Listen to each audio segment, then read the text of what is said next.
একান্তই নিৰেই নিমাখি তথাপি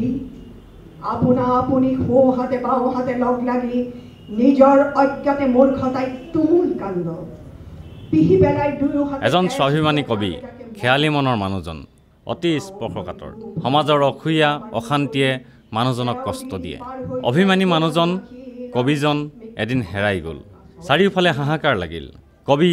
অৱনী চক্ৰৱৰ্তী নিৰুদ্দেশ হৈছে সেই যি ওলাই গ'ল আজিলৈকে উভতি নাহিল তেওঁ সৰল নিষ্পাপ কবিজনৰ জন্মদিন ৩ জানুৱাৰী ২০১৩ চনৰ ৩ জানুৱাৰীত কবিজনে ভৰি দিলেহেঁতেন ৭৩ বছৰ বয়সত কবি নাথাকিলেও তেওঁৰ গুণমুগ্ধসকলে শ্ৰদ্ধাৰে জন্মদিন পালন কৰে গুৱাহাটী প্ৰেছ ক্লাবৰ এক অনুষ্ঠানত লেখক মঞ্চ অসমৰ উদ্যোগত আয়োজিত অনুষ্ঠানটোত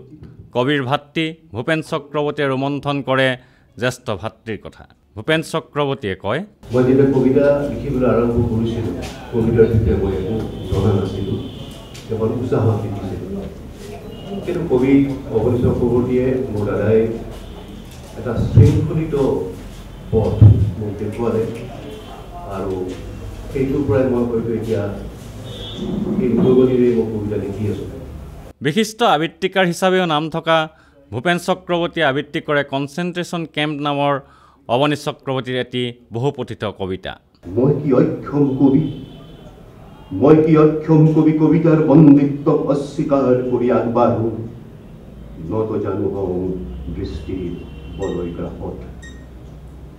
তেনে আশা নাই নহ'লে কিয় সম্পাদক মহোদয়ে দয়া পৰৱশ হৈ কবিতাবোৰ ঘূৰাই পঠায় একেটা অনুষ্ঠানতে বিশিষ্ট কবি নলিনীধৰ ভট্টাচাৰ্যক সম্বৰ্ধনা জনোৱা হয় সম্বৰ্ধনা গ্ৰহণ কৰি শ্ৰী ভট্টাচাৰ্যই কয়